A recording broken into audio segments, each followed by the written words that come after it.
اور ایک نیک بخت بیوی حضرت سارہ کی خدمت میں پیش کیا اور کہا کہ میں نے آپ کی بے حرمتی کی کوشش کی اور بری نگاہ ڈالنا چاہا، مگر تمہارے کرم کے شکرانے میں میری ساری مصیبتیں دور ہو گئی، اس لیے میں تمہیں اپنی نیک کنیز بیوی حاضرہ کو تحفے میں دیتا ہوں، جو گناہ مجھ سے ہوئے معاف کر دیجیے۔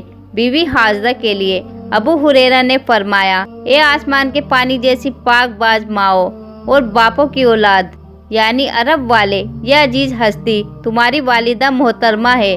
حضرت سارہ کے ساتھ جو بھی ہوا، بند کمرے میں ہونے کے باوجود اللہ پاک نے ان کے اور حضرت ابراہیم علیہ السلام کے بیچ پردہ ہٹا دیا، اور حضرت ابراہیم علیہ السلام سب کچھ دیکھ رہے تھے، نماز پڑھ کر حضرت سارہ کے لیے دعائیں مانگ رہے تھے، جو اللہ تعالیٰ نے پوری کر دی۔ بعد میں حضرت ابراہیم علیہ السلام سارہ اور بیوی حاضرہ کو لیتے ہیں اور فلسطین کی طرف روانہ ہو جاتے ہیں۔ فی الحال آج کی اس ویڈیو میں بس اتنا ہی، ملیں گے انشاءاللہ تعالیٰ پھر ایک نئی ویڈیو کے ساتھ، تب تک کے لیے اللہ حافظ۔